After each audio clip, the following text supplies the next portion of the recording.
दक्षिण भारत में तमिलनाडु में पोन्नुरमलाई के पहाड़ी क्षेत्र में एक चंपक के पेड़ के नीचे एक बड़े पत्थर पर पैरों के 2 चिन्हों की जोड़ी एक पवित्र तीर्थ स्थल के रूप में है। ये एक महान विचारक के कदम है जिन्होंने लगभग 2000 साल पहले अत्यधिक प्रभावशाली दार्शनिक पुस्तकें लिखी। महापंडितों और विद्वानों को निश्चित रूप से वह दिन याद होगा जब उन्हें पहली बार समयसार नामक महान आध्यात्मिक ग्रंथ से परिचित किया गया था।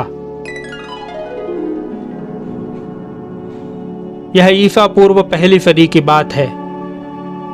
दक्षिण भारत में कौंडकुंदपुर नाम का गांव था। वहां करमंडू नाम का एक श्रेष्ठी रहता था। उसकी पत्नी का नाम था श्रीमती। उनकी कोई संतान नहीं थी। एक ग्वाला उनके घर के गायों आदि को संभालने का काम करता था। वह अनपढ़ और गरीब था। दिन भर श्रेष्ठी की गायों को जंगल में जाकर चराता था। सुबह उनका दूध निकालना आदि काम करता था।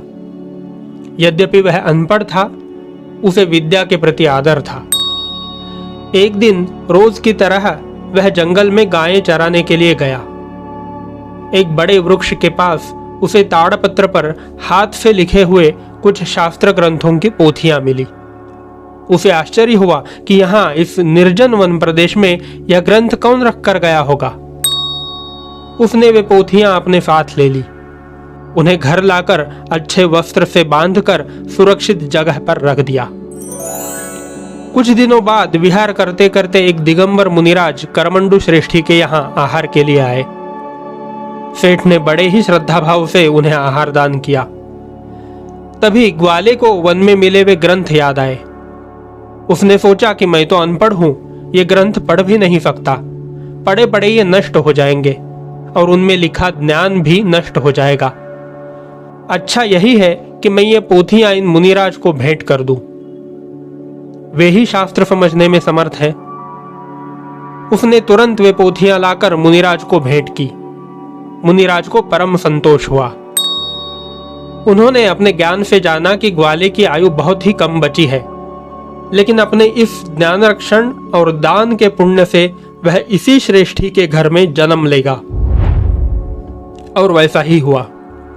कुछ ही दिनों में ग्वाले की मृत्यु हो गई और उसने सेठ करमंडू के घर में पुनर्जन्म लिया। बच्चा दिखने में अत्यंत सुंदर और बुद्धि से तेज था।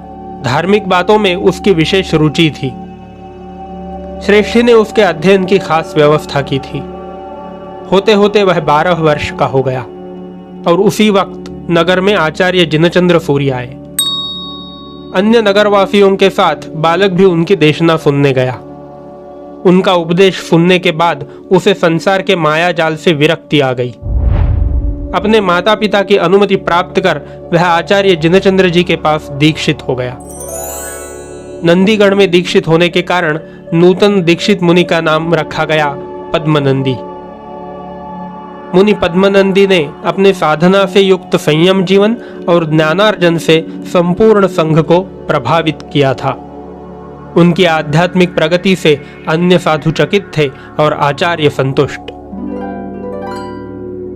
अपने इस प्रतिभाशाली शिष्य को जिनचंद्राचार्य ने 33 वर्ष की अवस्था में ही आचार्य पद प्रदान कर दिया।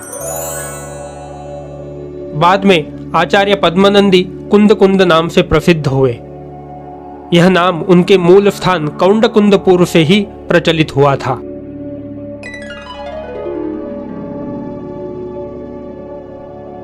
एक बार किसी आध्यात्मिक विषय पर चिंतन करते हुए आचार्य कुंद के मन में कुछ प्रश्न निर्माण हुआ। बहुत गहराई से चिंतन करने पर भी आचार्य को उसका उत्तर नहीं मिल रहा था। उसी चिंतन में मग्न आचार्य कुंद ने विदेह क्षेत्र में विद्यमान तीर्थंकर सीमंधर स्वामी को नमस्कार किया। वहां सीमंधर भगवान के मुख से सहज ही सद्धर्म वृद्धिरस्तु ऐसे शब्द प्रस्फुटित हुए। उनके समवसरण में उपस्थित श्रोताओं को बहुत ही आश्चर्य हुआ।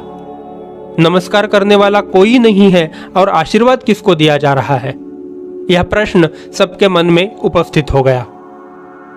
भगवान की वाणी में इसका समाधान आया कि भरत क्षेत्र के आचार्य कुंद को यह आशीर्वाद दिया गया है। वहां उनके समोव शरण में उपस्थित 2 चारण रुद्धिधारी मुनियों को जिज्ञासा उत्पन्न हुई और आचार्य कुंद कुंद के दर्शन की इच्छा भी। वे तुरंत वहां से भरत क्षेत्र आए और जहां पर आचार्य कुंद कुंद थे वहां पर पहुंच गए। उन्होंने उन्हें वंदन किया। जब उनको आचार्य के मन के प्रश्नों का पता चला तो वे उन्हें लेकर सीमंधर स्वामी के पास विदेह क्षेत्र में आए। वहां पर आचार्य कुंद कुंद 7 दिनों तक रुके।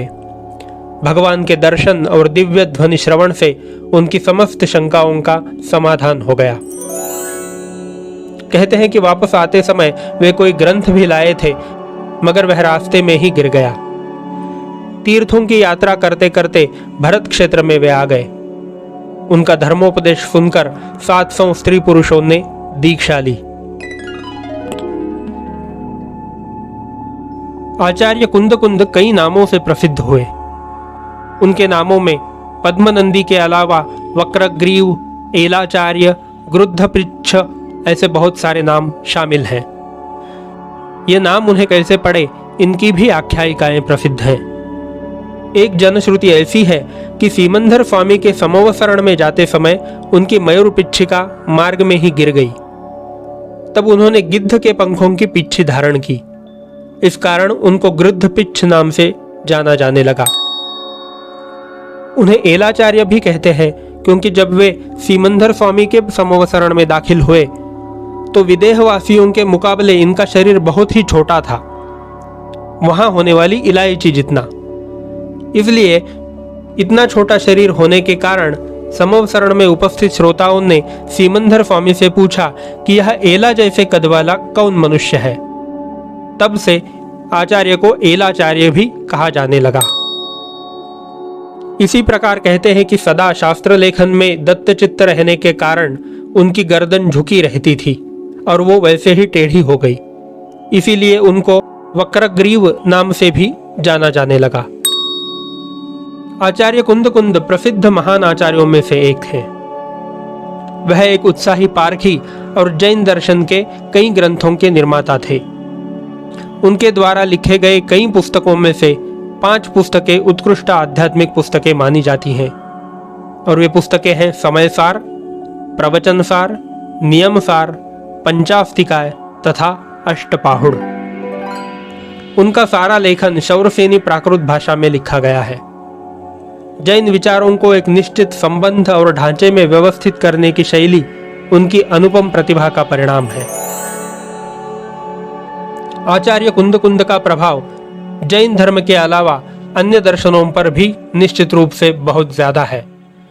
उनका लाघव युक्त मिताक्षरी जैन साहित्य अद्वितीय है।